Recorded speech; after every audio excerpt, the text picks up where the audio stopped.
네, 자, 어, 일어나시고, 네, 오시죠.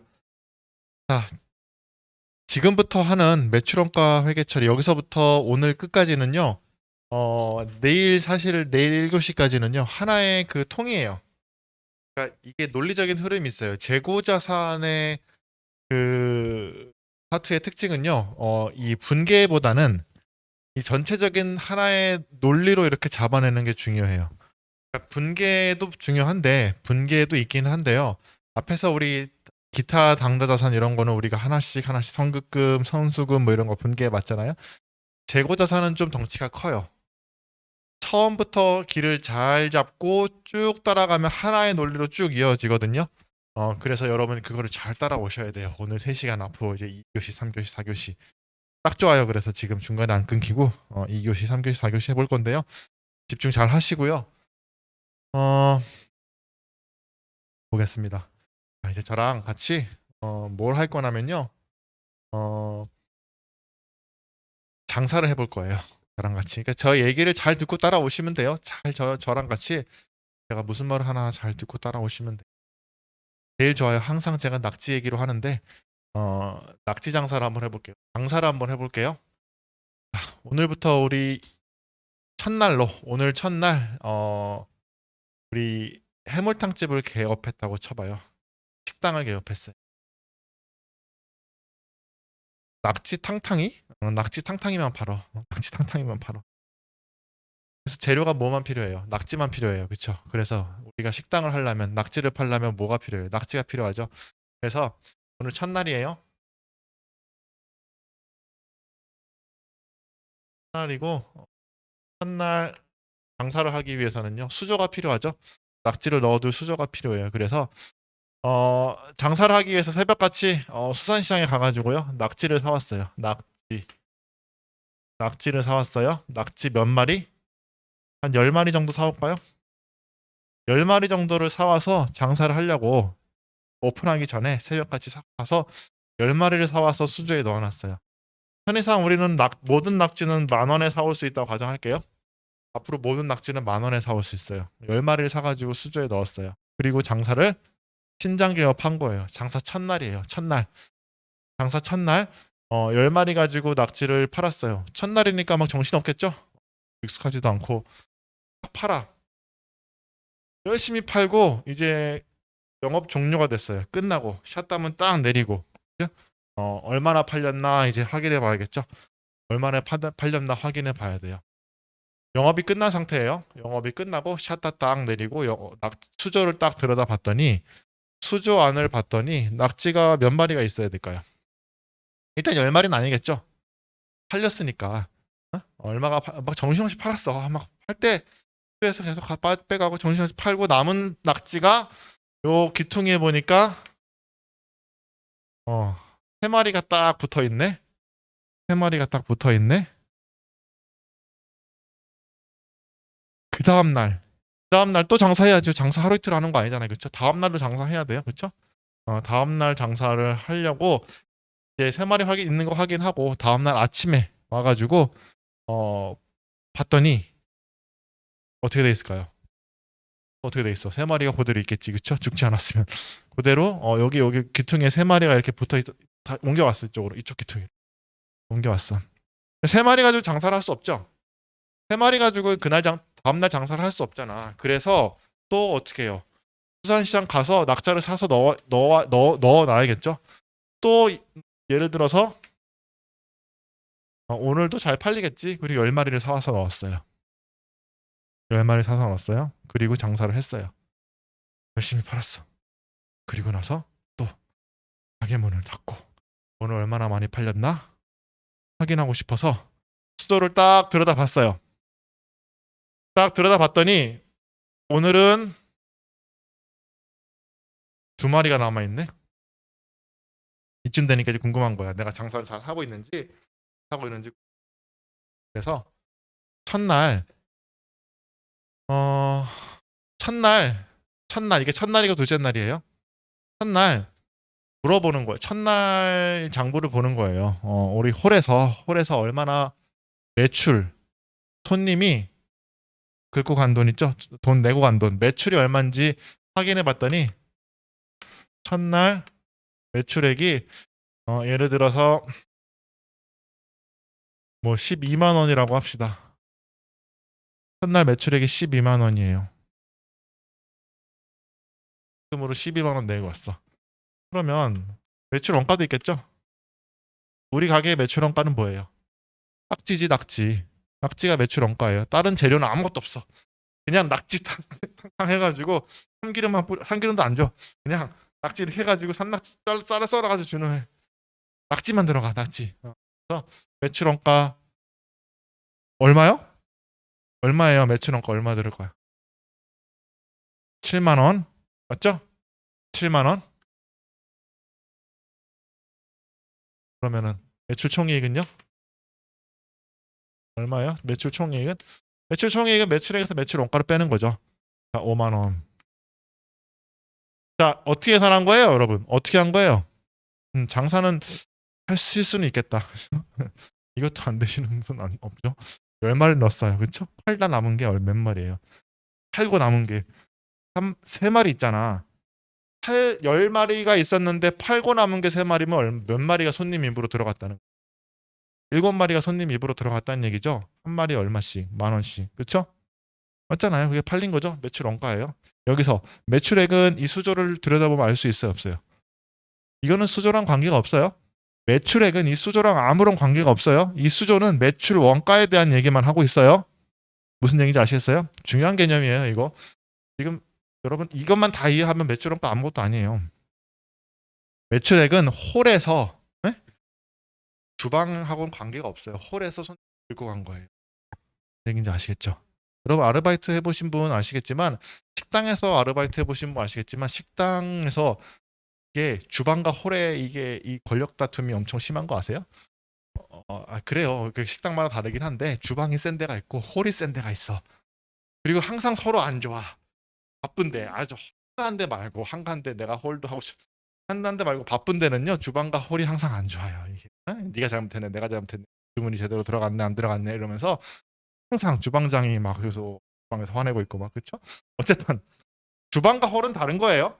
그러니까 여기서 이 매출액은 수조랑은 전혀 관계가 없는 따로 주어지는 겁니다. 아시겠죠? 오해하지 마세요. 여기서 매출 원가만 알 수 있어요. 자, 다음 날, 둘째 날의 매출 원가, 매출액. 둘째 날의 매출액은 예를 들어서 요번에는 좀 많이 팔렸다 칩시다. 15만 원의 매출액이야. 이건 어디서 주어진다? 이건 그냥 주어지는 거예요. 수조랑 관계 없습니다. 그러면 매출 원가를 알아야겠죠? 매출 원가. 매출 원가 얼마일까요? 얼마일까요? 둘째 날. 자, 이거 알면 장사 다 잘 하시는 거예요. 얼마일까요? 얼마? 11만 원이죠. 저 요거 이해되시죠? 첫날 장사 시작할 때 3마리가 있었고 10마리를 채워 넣었고요. 남은 게 2마리라는 얘기예요. 그럼 몇 마리 팔렸냐라는 거죠. 이거는 저희 아들 저게 뭐냐 산수책에 이런 거 나죠? 이게 다 하실 수 있겠죠? 3마리 있었고 10마리 들어갔고 팔리고 남은 게 2마리예요. 그래서 지금 저 이걸 하고 있어요. 근데 이게 다예요. 매출 원가는 이거 가지고 뭐 모든 기업을 다 하고 있다니까. 10마리 있었고 3마리 넣어서 13마리가 총 오늘 팔 수 있는 낙지의 수인데 다 팔고 남은 거를 세 보니까 2마리였다는 거예요. 몇 마리가 손님 입으로 들어간 거예요? 11마리죠. 그러니까 한 마리 10,000원씩이니까 11만 원치가 뭐예요? 손님 입으로 들어간 거야. 맞죠? 그러면 요거 하면 우리가 매출 총액도 알 수 있어요? 없어요? 알 수 있죠? 얼마예요? 오늘은 4만 원이네. 그쵸? 오늘은 4만 원의 매출 총액이 발생했네. 자, 지금 요게 각각의 회계 기간이죠? 요거 따로 지금 보고하고 있잖아. 그렇죠? 그 다음 날, 자, 하루만 더 해볼까요? 장사 원데이, 투데이 하는 거 아니니까. 그렇죠? 세 번째 날, 그렇죠? 어떻게 돼 있어요? 2마리, 전날 살아남은 2마리가 어떻게 돼 있을까요? 이쪽으로 이사 갔겠죠? 아침에 보니까 2마리가 있어. 이거 가지고 장사가 안 되죠. 올해 장사 안 되잖아, 오늘. 그러니까 사와야겠죠. 사와야 돼. 근데 첫날, 둘째 날은 뭐 신장 개업발이 있으려니 해가지고 많이 사왔는데 오늘은 그렇게 많이 안 팔릴 것 같아서 예를 들어서 오늘은 7마리? 10,000원씩이에요. 7마리를 사왔어. 7마리 사왔어. 그러면은 장사를 할 수 있겠죠. 장사를 하고 다 끝나고 오늘도 샷달을 내리고 남은 낙지를 세봤더니 얼마나 할까요? 한 마리? 한 마리가 남았어. 자, 매출액 이거 들여다봐도 알 수 있어요, 없어요? 몰라요? 이거는 여기 매출액에 대한 정보는 없어요. 홀에다 물어봐야 돼요. 얼마 팔렸니? 오늘 얼마 팔렸니? 얼마 받았니? 얼마 받았니? 물어보니까 10만 원 팔았대요. 조금 저조하네 오늘은. 매출 원가를 대입을 시켜야 되는데 매출 원가는 어디 있어요? 얼마예요? 얼마예요? 그렇죠. 두 마리가 있었는데 7마리 넣어가지고 오늘 팔 수 있는 전체 낙지 수는 얼마? 9마리인데 한 마리가 남았어요. 그렇죠? 그러니까 8마리 팔린 거네. 그렇죠? 8마리가 팔렸어요. 8만 원. 매출 총이익은요? 얼마? 2만 원 이렇게 되는 거예요. 그렇죠? 됐죠? 이게 다예요. 계보자산은 이것만 이해하면 다 이해한 거예요. 뭐가 됐다는 거죠, 도대체. 이것만 이해하면 다 된 건데 여기에다가 이제 살을 붙이는 거예요. 살. 이게 뼈대고 여기에다가 이거를 이제 회계 용어로 바꾸고 살을 붙이면 완성이 되는 거예요. 자, 해볼게요.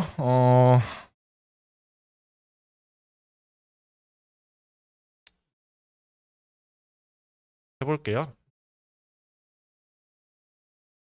요것도 보여드릴까? 자, 그러니까 이거 지금 요렇게 한 거를요 조금 더 회계스럽게 적으면 어떻게 되냐면요, 시 계정이 나오죠. 낙지 계정이 필요하겠죠. 낙지 계정. 그렇죠? 낙지 계정. 자, 처음에 낙지는 자산이에요. 증가 감소입니다. 처음에 낙지 장사 시작하는 순간 얼마 있었어요? 아니, 없었어. 그건 없었어. 이건 사온 거야. 사온 거고 시작하는 순간에 없었어요. 그래서 시작하는 순간에는 빵 없었고요. 몇 마리 사왔어요? 10마리니까 10만 원이 사왔죠. 10만 원치 사온 거죠. 10만 원치 사온 거고요. 이게 증가다. 증가. 그렇죠? 그리고 파는 거 감소죠. 낙지가 여기 증가라니까. 증가 감소. 그러니까 없었고 10만 원치 들어왔다가 나간 거는 모르겠고 마지막에 봤더니 얼마치가 남아 있는 거예요. 3만 원치 남아 있었잖아. 그러면 오늘 총 판매 가능한 낙지는 얼마인데? 10만 원이죠. 근데 이 10만 원 중에 3만 원이 남았으니까, 세 마리가 남았으니까 팔려 나간 거, 감소한 거. 이건 얼마예요? 7만 원인 거죠. 물론 이거는 여기가 이제 차대를 맞추다 보니까 이렇게 표시를 한 거고. 그렇죠? 자, 그럼 7만 원치가 나간 거. 이게 매출 원가잖아. 그렇죠? 그다음에 둘째 날도요. 똑같죠? 반복해 볼까요? 낙지 계정을 볼게요.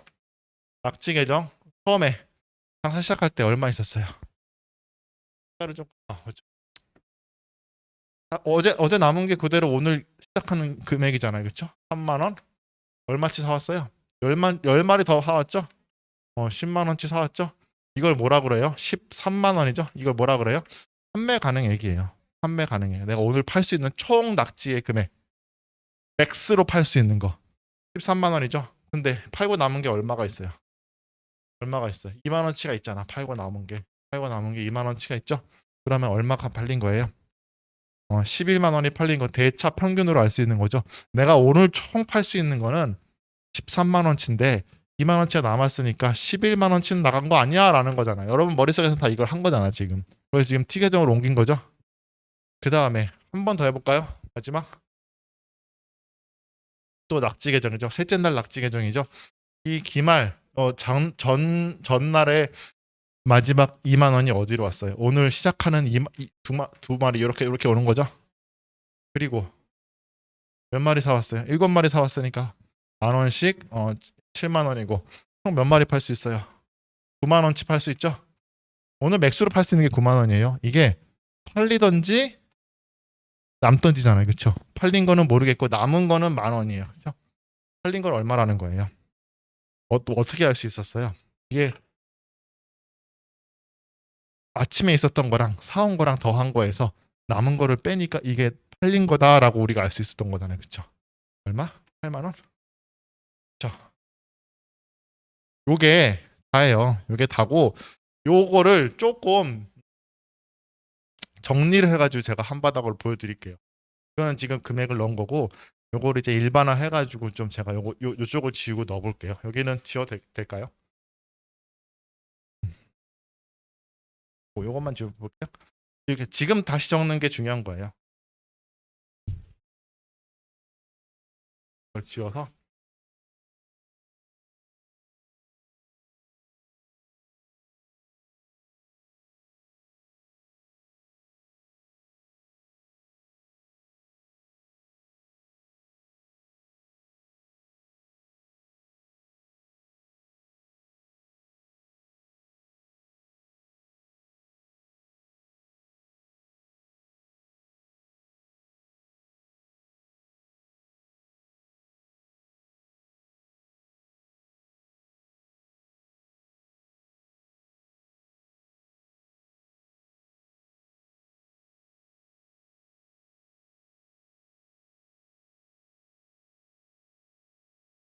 크게 그려볼게요. 어,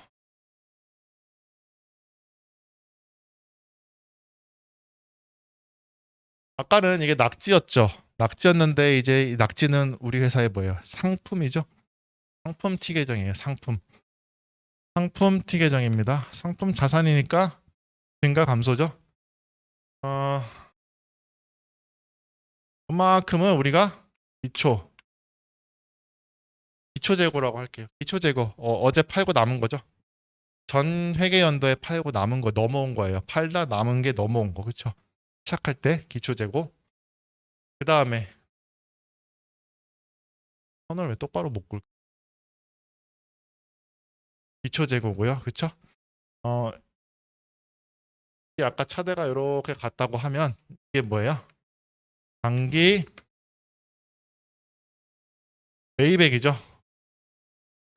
단기 매입액. 이제 회계스러운 용어로 하는 거예요. 올해 사온 거, 올해 사온 거는 어디에? 차변에 적히겠죠. 증가니까 차변에 적. 그리고 이거는 여기 이쪽은 뭘까요? 요 정도 크기.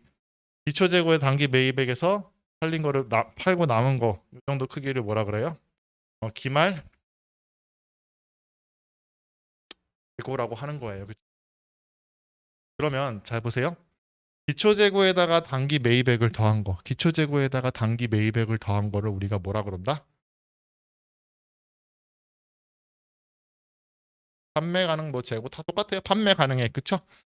맥스로 팔 수 있는 금액, 그쵸? 판매 가능액, 맞죠? 판매 가능액. 그러면 개념적으로 판매 가능액은 기초 재고와 단기 매입액을 더한 거를 말하는 거고요.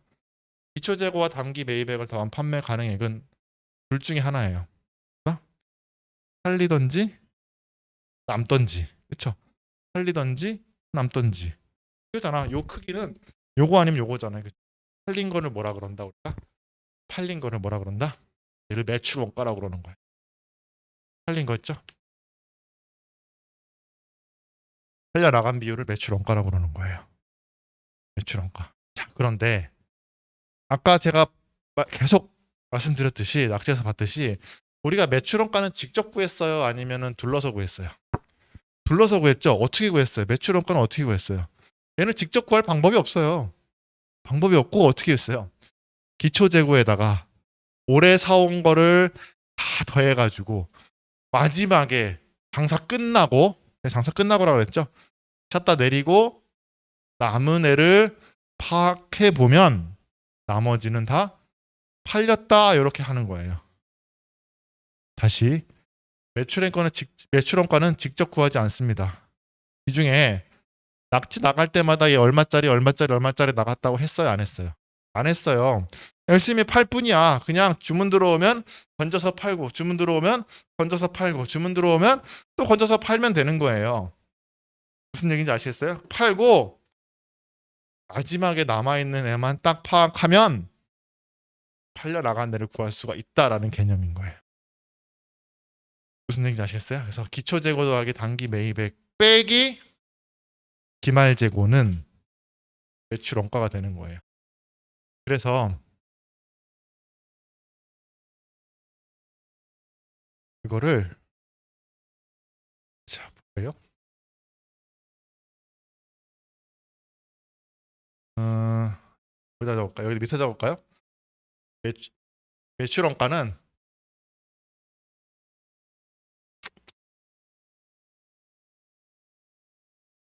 굳이 식으로 하면 어떻게 되는 거예요? 기초 재고 더하기 단기 매입액 빼기 기말 재고 이렇게 되는 거겠죠. 요런 식이 나오는 거고요. 그래서 이렇게 나오는 거고 그 기초 재고 더하기 단기 매입액을 우리가 판매 가능액이라고 한다. 이것도 알아두세요. 판매 가능액이라고 한다. 그래서 기초 재고와 단기 매입액은 매출 원가 또는 기말 재고로 나눠지는 걸 이용해서 남은 거 빼기 나머지는 다 팔렸다 이렇게 가정하는 거예요. 팔렸다 가정한다. 자 그러면 우리 단기 매입액을 제가 좀 비워놨죠 여기를. 단기 매입액인데요. 제대로 하면 단기 무슨 매입액? 순매입액이 되는 거예요. 순매입액. 단기 순매입액. 순수한 단기 매입액. 요거는 어떻게 계산될까요? 단기 순매입액은 매입가액에다가 취득 부대 비용 있으면 더하고 그쵸? 빼줘야 되는 애들이 있었죠? 매입 환출 및 애누리 빼주고 매입 할인 있으면 똑같이 빼줘야겠죠? 요거 다 조정된 게 매입 단기 순매입액이에요. 그러니까 낙지 사올 때 여러분 낙지를 만약에 수산시장에서 10,000원에 판다고 가정해봐요. 10,000원에. 네? 근데 수산시장에서 배달을 시켰는데 마리당 1,000원씩 운송료가 들었어요. 네? 마리당 1,000원씩 운송료가 들었어. 그러면은 내가 이 운송료는 어떻게 줘야 돼요? 낙지 사온 가격에 엎어줘야겠죠. 맞죠? 근데 낙지가 상태가 한 놈이 비실비실해가지고 돌려보냈어. 반품했어. 반품 낙지를. 걔는 어떻게 해줘야 돼요? 매입액에서 빼줘야겠지. 그러니까 당연히 이거 조정해줘야 되는 거 맞죠? 이해되세요? 아까랑 결합을 시켜야 돼요. 이 재고자산의 취득원가가 여기 들어가는 거예요. 그러니까 무슨 얘기인지 아시겠어요? 다 고려해줘야 돼요. 매입가액에다가 부대 비용 뭐 이런 거 다 더하고 이런 거 있으면 빼주고 그렇죠? 여기 들어가는 거예요. 그렇죠? 그러니까 우리가 여기서 이 매출원가는요. 기초재고 더하기 단기 뭐요? 매입액이 되는 거고요. 단기 순매입액이 되는 거고요. 기말재고를 빼서 구한다라고 돼 있어요.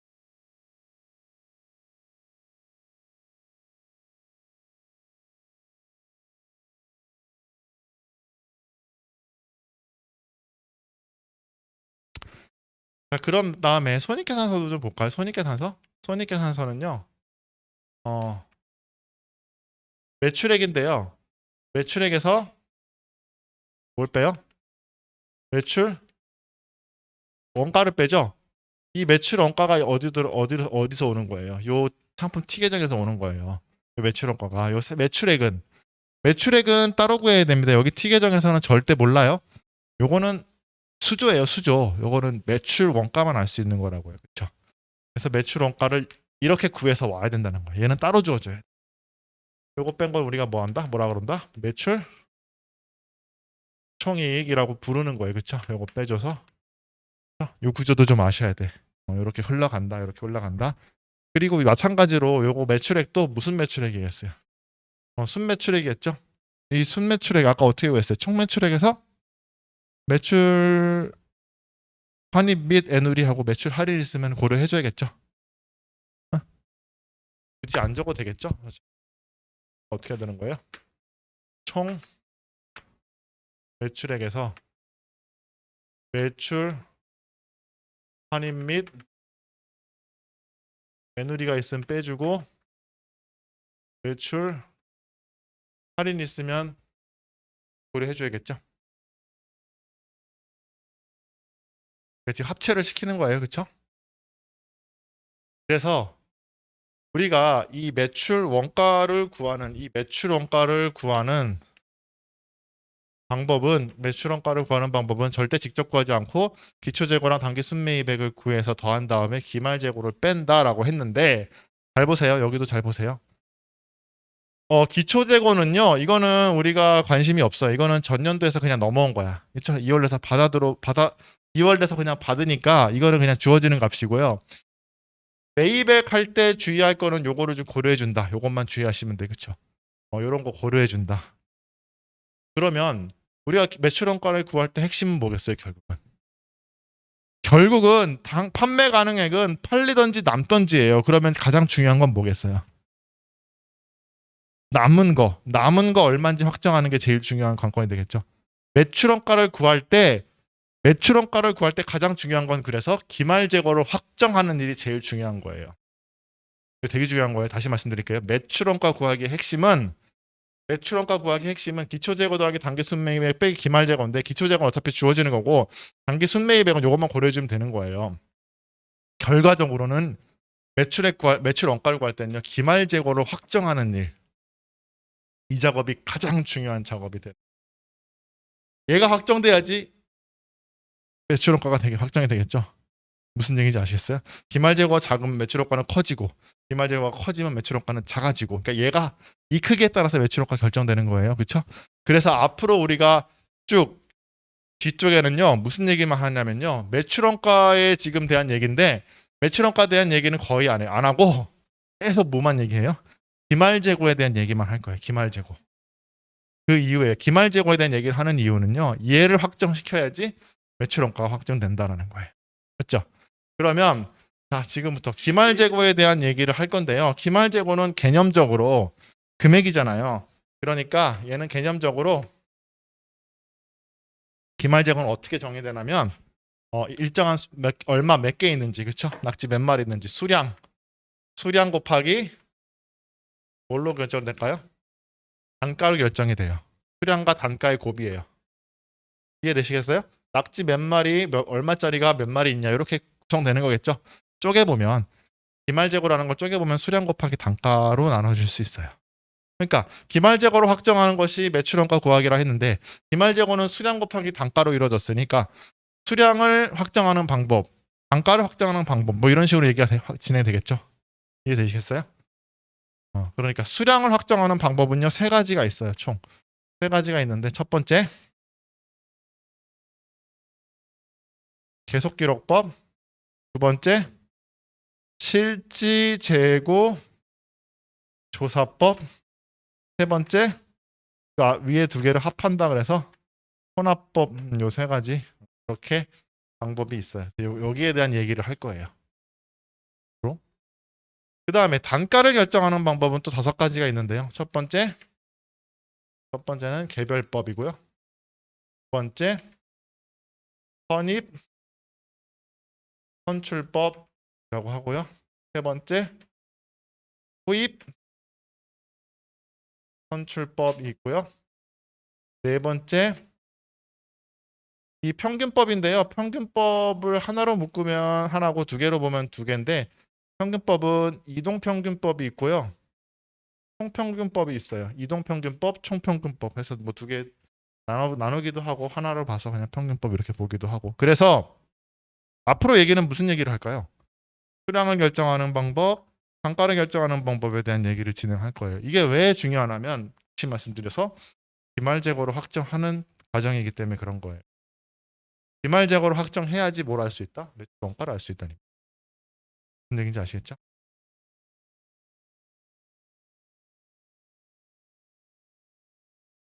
네. 이게 지금 전체 그림이에요. 그래서 우리가 이제 앞으로 이제 요거는 이제 머릿속에 딱 들어 있으셔야 돼. 상품 T 계정이죠. 하변에 기초 재고 더하기 단기 순매입액은 판매 가능액이고 기말에 남은 거를 확정하면 나머지는 다 뭘로 어떻게 됐다고 가정하는 거예요. 팔렸다 가정하는 거예요. 팔렸다 이렇게 가정.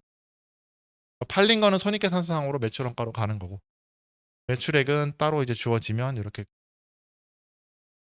대부분의 문제는요. 재고자산의 절반의 문제는 이걸로 해결이 돼요. 요거에다가 숫자가 주어지면요. 금액이 주어지면 여기다가 적당히 채워놓고 하변 대변 합이 같다는 걸 이용해서 풀어내는 그냥 퀴즈에 불과한 거예요. 빈칸 채우기에 빈칸 채우기. 요거를 정확히 아셔야 돼요. 됐죠? 그다음에 요것도 하나 적어두면 더 좋을 것 같은데. 쓰셨어요? 하나만 볼게요. 거기 지금 자 보세요. 분계인데 기초 재고에다가 단기 순매입 이거는 들어올 때마다 이제 차변의 상품, 대변의 뭐 현금 또는 외상매입금 뭐 이렇게 해가지고 상품이 쌓이겠죠. 분기할 때 올 때마다 차변의 상품, 대변의 현금, 차변의 상품, 대변의 외상매입금 해가지고 쌓이겠죠. 그 다음에 기말에 상품 재고액을 확인했어. 그럼 나간 총 금액이 매출원가 확정이 되겠죠. 판매 가능액에서 남은 거를 확인했으면 나간 거 확정이 되겠죠. 그러면 기말 수정 분계를 하면 12월 31일에 수정 분계를 하면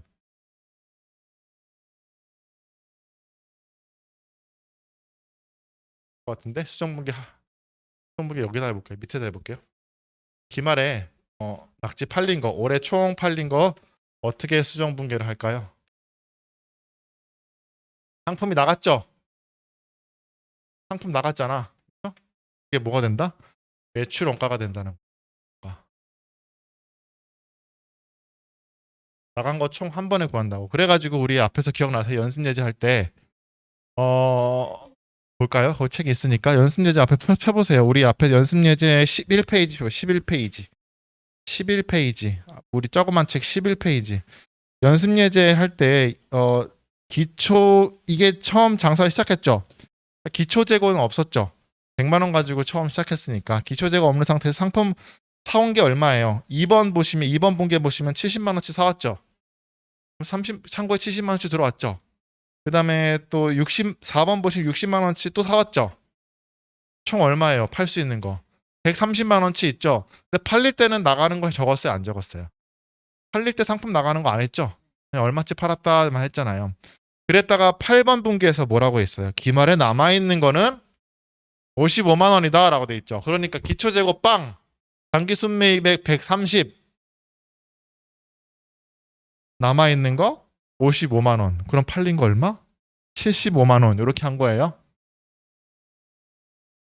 기초재고가 올해 설립했으니까 없었고 올해 단기 순매입액은 130만 원치를 사와서 총 다 팔았으면 130만 원치인데 팔고 남은 게 기말에 창고에 남아있는 게 33만 원이다. 아니 55만 원이다.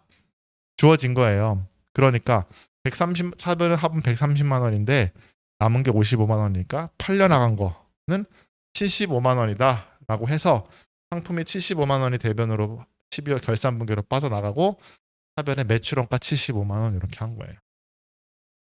되시겠어요? 어쨌든 그렇게 됐고요. 그 다음에 거기 보시면 다시 33페이지 돌아오세요. 33페이지 거기 있는 설명을 제가 다 했는데요. 일단 확인해 봅시다. 거기 볼게요. 거기 매출원가 구하기인데 33페이지 매출원가 구하기 맨 위에 있는 것부터 제가 읽어볼게요.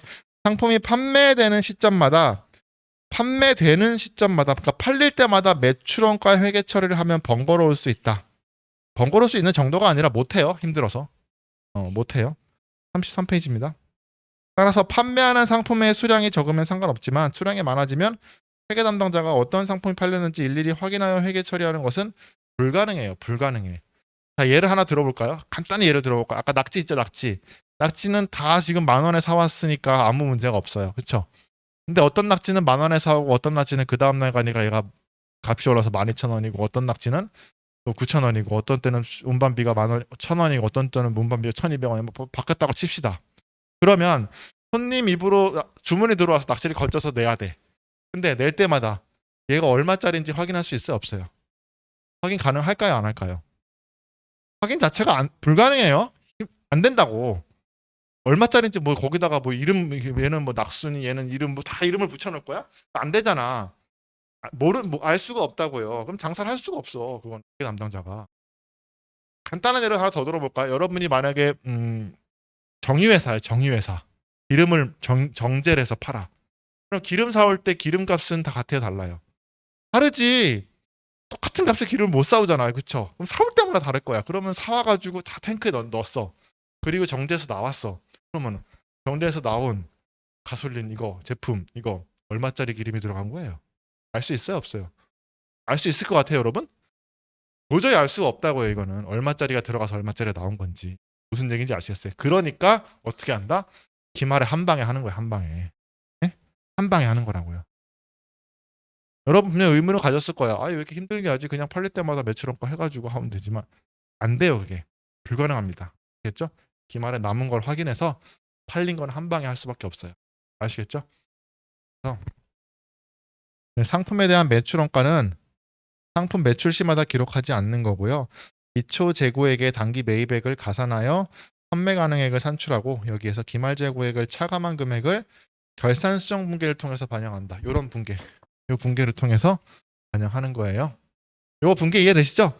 상품 대변으로 나간 거 이거 요거잖아. 상품 대변. 그렇죠? 그거 뭐가 된다? 매출 원가라고 적어주는 거예요. 자산 감소, 비용 증가. 아닌 거. 상품이 나가면서 비용된 거. 그렇죠? 그래서 회계 처리는 이렇게 되고요. 결산 수정 분계 중에 하나입니다. 그렇죠? 매출 원가 구하기 핵심 해가지고 나왔는데 그게 이 말이에요. 결국은 똑같은 말 또 반복하는 거예요. 기초 재고, 단기 수명에 더해서 판매 가능액은 팔리던지 남던지예요. 팔리던지 남던지. 여기서 나중에 조금 더 살을 붙여가지고 요거가 아닌 예외적인 것도 나오는데 일단 기본적인 큰 틀은 이거예요. 큰 틀은 이거예요.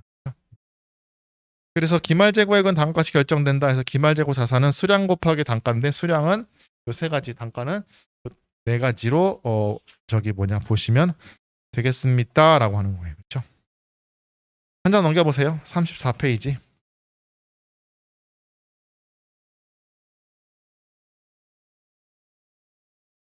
34페이지 수량 결정 방법인데요. 이거 시간이 있으니까 한번 해볼게요. 수량 결정 방법. 이거 지워도 될까요? 수량 결정 방법. 요거 이제 대한 얘기를 할 거예요. 그렇죠? 요거에 대한 얘기.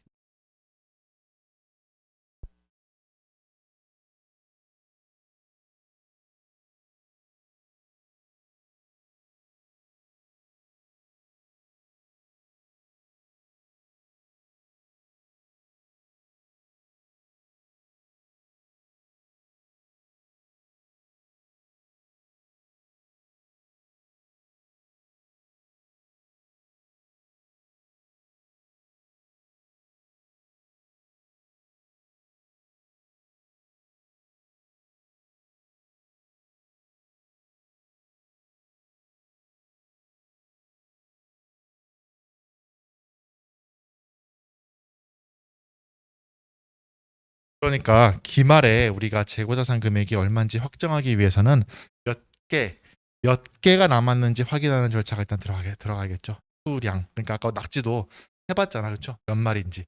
그러니까 몇 개가 있는지 확인하는 방법은 크게 두 가지예요. 계속기록법과 실지재고조사법을 볼까요? 수량 결정 방법. 첫 번째 계속 기록법이 있고요. 두 번째 실지 재고 조사법 이렇게 있어요. 첫 번째 계속 기록법.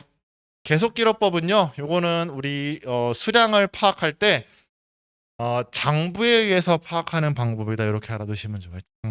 장부.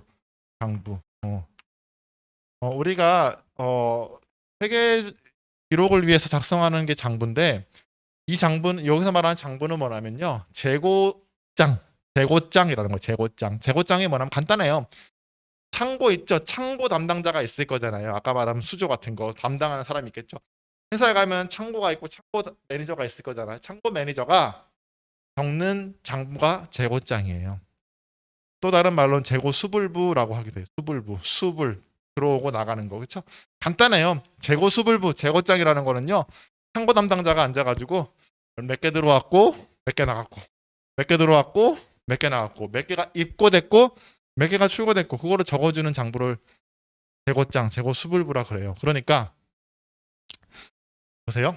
예를 들어서 계속기록법은요. 이게 계정이라고 하면 예를 들면 이런 거예요. 이렇게 있으면 기초에 10개가 있었어요. 10개. 개수니까 지금 개수 말하는 10개가 있었고요.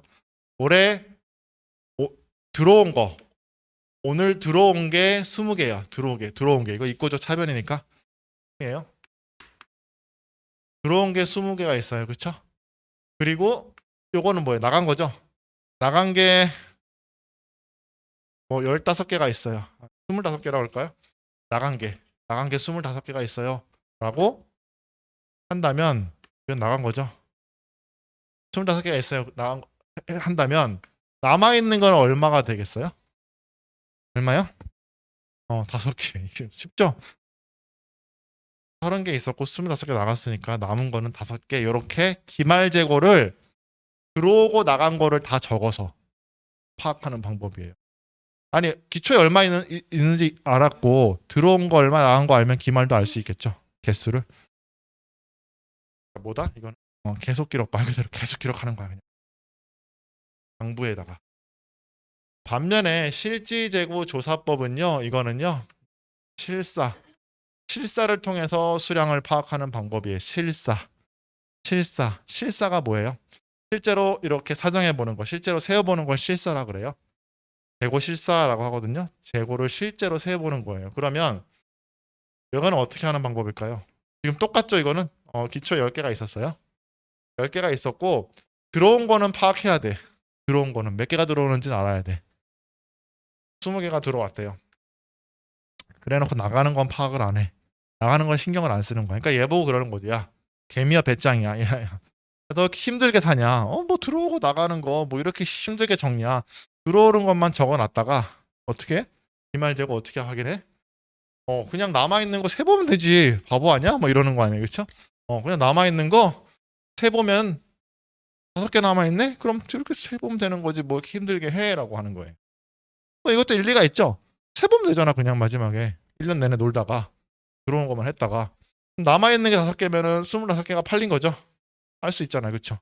이게 실사법이에요. 이게. 근데 여러분 뭐 느끼셨겠지만 이거 맞아요? 맞죠? 맞기는 맞는데 자, 예를 들어서 보세요. 장부에 의해서 기말재고 수량을 파악한다고 보세요. 장부에 의해서 10개가 있었고 20개 들어왔고 25개 나가서 5개가 있을 거예요 라는 거죠. 남아 있겠지라고 하는 거겠죠. 맞죠? 맞잖아. 남아 있겠지. 얘는요. 10개가 있었고 20개가 들어왔는데 5개가 남아 있으니까 25개가 팔렸겠지라고 하는 거죠. 근데 한쪽만 써가지고는 안 되겠죠. 일반적으로 우리 재고라는 거는요. 이렇게 정확하게 남아 있으면 좋겠지만 없어지기가 일수예요. 파손되거나 없어지거나 부서지거나 뭐 하기가 일수예요. 그래서 여러분이 당연히 한쪽만 여러분이 사장님 같으면 한쪽만 쓰겠어요? 한쪽만 절대 안 써요. 예를 들면 이런 거예요. 야, 장부 가져와봐 해가지고 이건 뭐예요? 10개가 기초에 있었고 20개가 들어왔고 25개가 나갔으니까 5개가 남아 있겠지라고 하는 거죠.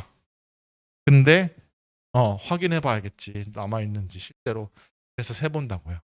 그래서 지금같이 세어 봐가지고 5개가 남아 있어.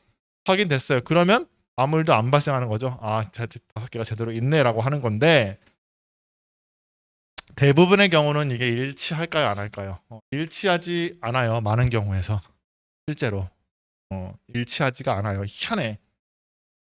아무리 잘하고 아무리 CCTV 설치하고 해도 안 맞을 수밖에 없어요. 약간의 차이는 발생해요. 그거를 뭐라 그런다? 감모수량이라고 하는 거예요. 예를 들어서 이게 5개가 아니라 실사를 해봤더니 3개밖에 없어. 3개밖에 없어. 그러면 장부상에는 뭐예요? 5개가 있어야 되는데 실제 세보니까 3개밖에 없더라. 2개가 차이가 발생했죠. 그거를 감모수량이라고 합니다. 감모수량이라고 해요. 지금 무슨 얘기를 했냐면요. 계속기록법은 장부에 의해서 즉 들어오고 나간 거를 다 입고와 출고를 다 적어서 기말재고 있어야 할 장부상 수량을 파악한 거고요. 실지재고 조사법은 실사를 통해서 실제 남아있는 수량을 파악한 거예요. 다시 계속기록법은 들어오고 나간 거를 장부에 적어서 장부상 기말에 남아 있어야 할 숫자를 확인한 거고요. 그걸 가지고 실사를 통해서 확인해 봐야겠죠. 당연히 모든 기업은 두 개를 혼합합니다. 혼합. 둘 다 한다고요. 그래서 그거를 혼합법이라고 하는 거예요. 당연히 혼합하겠죠. 그러니까 두 개가 동시에 돼야지 항상 확인할 수 있겠죠. 장부상에 있어야 할 숫자와 실제 숫자를 확인해 보는 절차. 그거를 우리가 재고실사라고 하기도 하고요.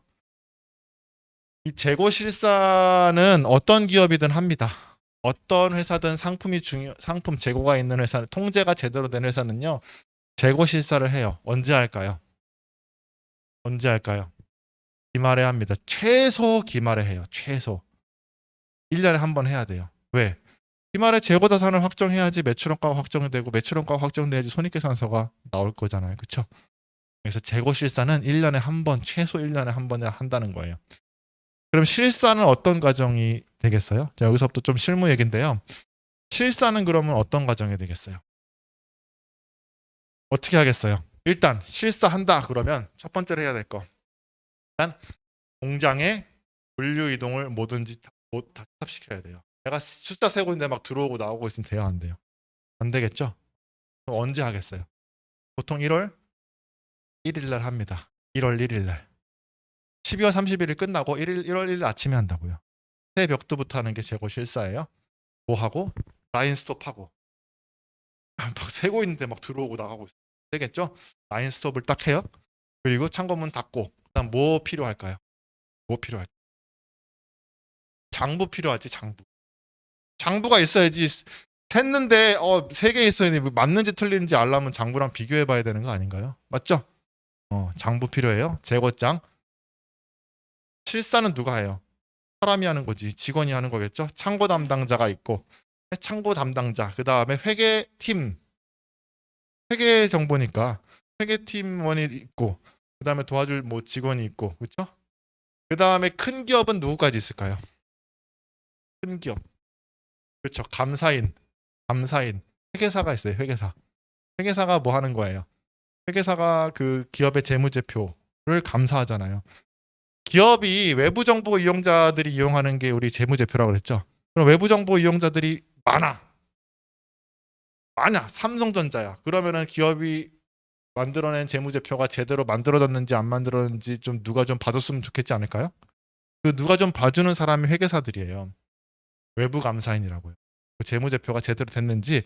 근데 아주 조그마한 회사야. 직원이 2명, 뭐 주식회사인데 2명 막 이래. 그런 데는 재무제표가 외부 정보 이용자가 많아요, 저거. 별로 없죠. 그러니까 감사인이 필요 없는 거예요. 외부 감사가 필요 없는 거예요. 그러니까 어느 정도 규모가 이상이 되면 외부 감사인이 의무예요. 자산 120억 뭐 이런 있어요, 기준이. 그거 넘어가면 외부 감사인이 의무라고요. 회계사가 재무제표를 감사하는 거예요. 무슨 얘기인지 아시겠죠? 그러니까 실사할 때도 아까 매출원가 중요해요, 안 중요해요? 회사에서 매출원가 엄청 중요한 거예요. 그렇죠? 손익계산서에 거의 매출액 다음에 있는 거잖아요. 그렇죠? 엄청 중요한 거죠. 아까 여기 표에서 이 기초에다가 단기 매입액에서 기말 재고로 확정해야지 매출원가 나온다고 그랬죠. 근데 기말 재고가 막 조작이 됐어. 그러면 매출원가가 바뀌죠. 바로 직접적으로 영향을 받죠. 그러면은 이 손익계산서가 믿을 만해지겠어요, 안 해지겠어요? 안 돼요. 그래서 조금 얘기가 샜는데 이 기말 재고를 확정할 때 이 기말 재고의 수량이 잘못되면요, 완전히 재무제표가 엉망이 돼버려요. 그리고 거꾸로 얘기하면 여러분이 회사가 분식 있죠. 분식이 뭐예요? 재무제표를 이쁘게 꾸미는 거죠. 이익을 많이 또는 적게 하기 위해서 가장 많이 쓰는 분식 회계 수단이 뭐다? 재고예요. 재고. 가장 고전적이고 가장 간단한 방법이에요. 왜 그러냐면 있지도 않은 재고 자산을 있다고 하면 어떻게 되겠어요? 재고 자산이 커져요, 작아져요?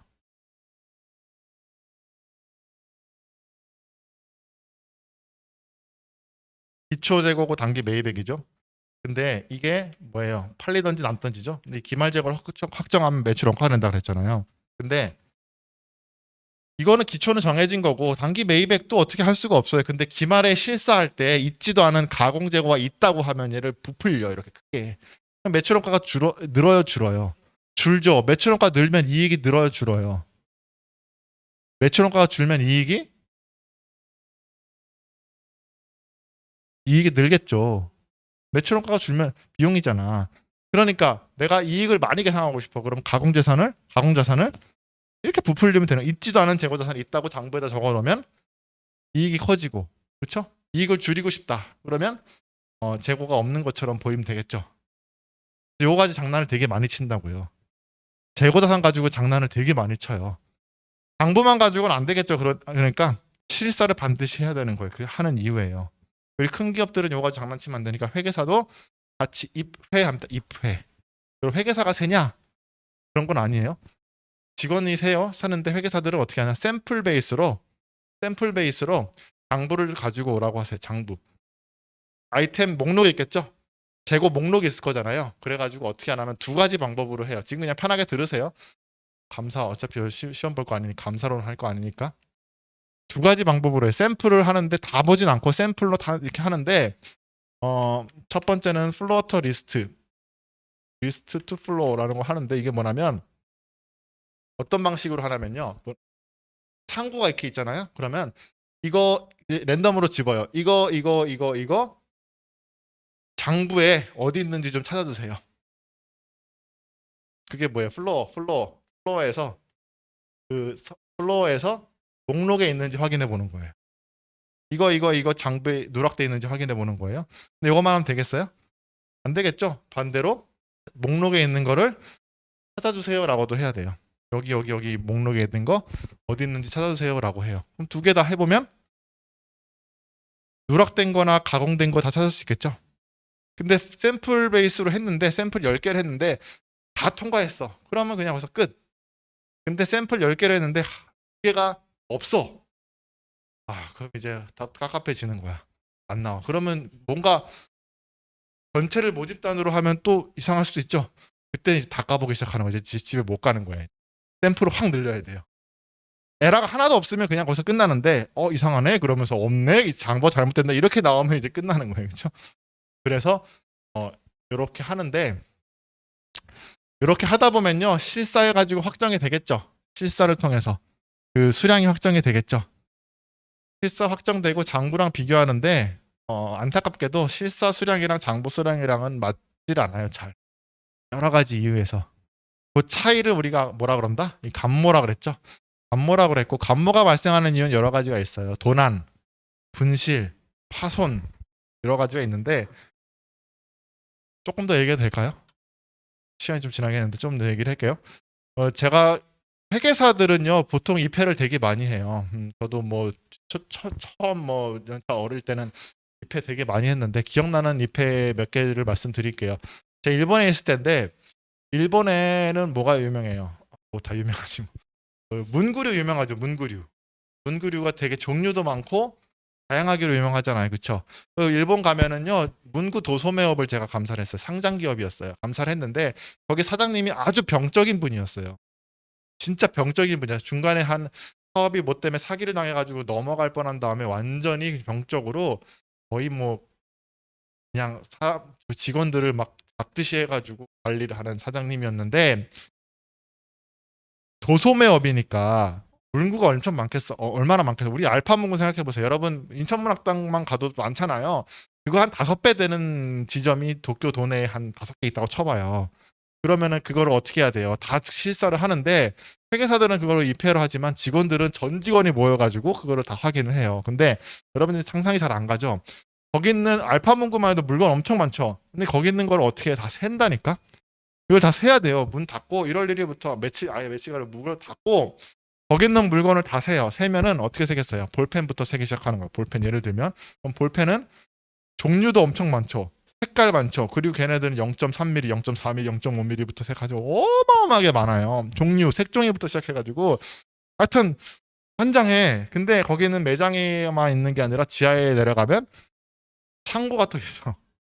거기 있는 거를 세는 거야. 세는데 병적이라 그랬잖아. 셀 때 어떻게 세냐면 바코드로 세긴 세요. 이렇게 삑삑 찍는다고. 12개 들어있는 거는 이렇게 찍어서 12개 해가지고 하고, 그 다음에 낱개는 이렇게 세가지고 이렇게 적는데, 그걸 어떻게 시키냐면 조를 딱 2개로 나눠. 그리고 A조 B조를 똑같이 3개 시켜. 그리고 걔네들을 비교시켜 또. 혹시 실수할까봐. 그래가지고 차이가 발생하면 당연히 차이가 발생하지. 발생하면 또 그거를 시켜요. 그래가지고 어쨌든 하나 리스트를 만들어. 그러면 실사를 한 거죠. 실사한 거랑 뭐랑 비교한다? 장부랑 비교해 이때. 하루 종일이 아니라 한 일주일이 걸려. 이걸 한다고요. 하면은 차이가 발생해요. 그 차이는 감모수량이라고 하고요. 그 감모수량 중에는 대부분은 저도 그때 알았는데 이런 게 있어요. 일본이 참 뭐 범법행위 잘 안 할 것 같고 나이스할 것 같지만 이게 막 골마 있어가지고 이게 뭐죠? 도소매 이런 거 하면 많이 없어진다는 거예요. 만빗기라 그러죠. 만빗기 일본 말로 훔쳐가는 거, 그렇죠? 도둑질, 그렇죠? 훔쳐가는 게 그렇게 많대. 없어지는 거예요. 그러니까 해놓으면 쓱쓱 이게 가만히 있겠어요. 그게 재고들이 없어지기도 하고 파손되기도 하는데 그 훔쳐가는 게 그렇게 많은 거예요. 무슨 얘기인지 아시겠어요?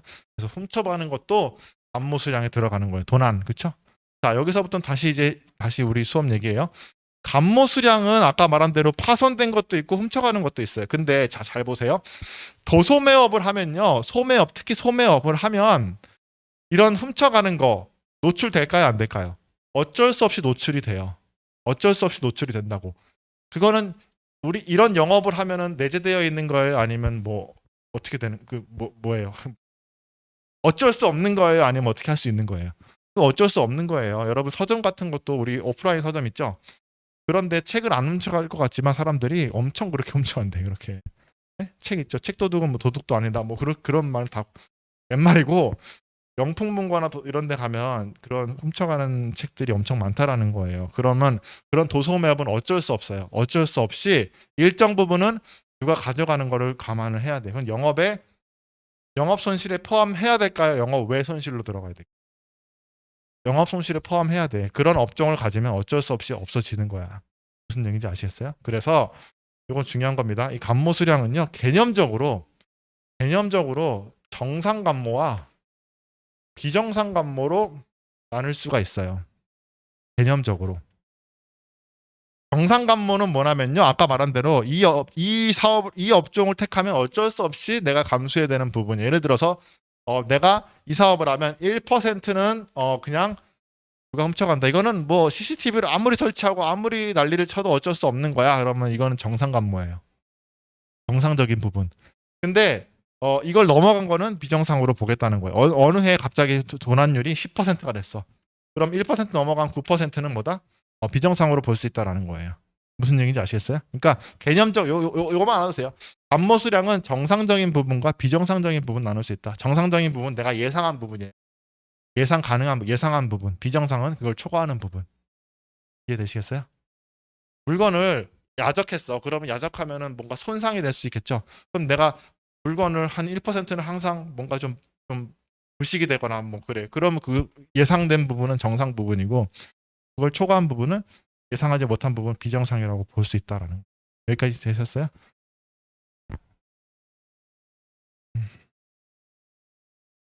그렇게 됐고요.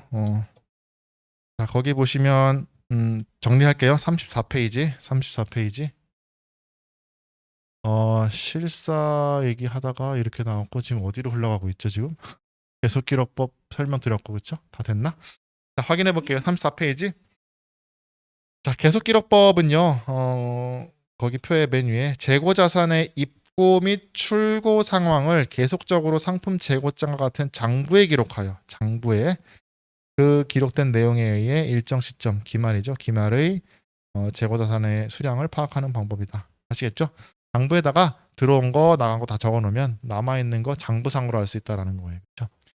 자, 두 번째 실지재고조사법. 실지재고조사법은 기말 또는 일정한 기간마다 실제 재고자산을 종류별로 재고조사 또는 재고실사라고 합니다. 재고조사, 재고실사를 통해서 기말에 실질적으로 실제 남아있는 재고를 파악하는 방법이다. 당연히 아까도 말씀드린 대로 실제 수량과 장부상 수량을 비교해보는 혼합법을 쓰이겠죠. 혼합법이 일반적으로 쓰일 거고요. 이때 차이가 발생하는 수량을 우리가 재고 감모 수량이라 한다라고 그랬어요. 그렇죠? 도난이나 파손 등의 사유로 차이가 발생할 수 있고요. 이런 거를 우리가 감모수량이라고 하는데 요거 뒤에 나오지만 미리 조금 했어요. 감모수량은 정상과 비정상 나눌 수 있다. 거기까지만 해두세요. 뒤에 나와요. 뒤에 나옵니다. 됐죠? 네, 시간이 좀 지났는데 여기까지 하고 잠시 쉬었다 하겠습니다.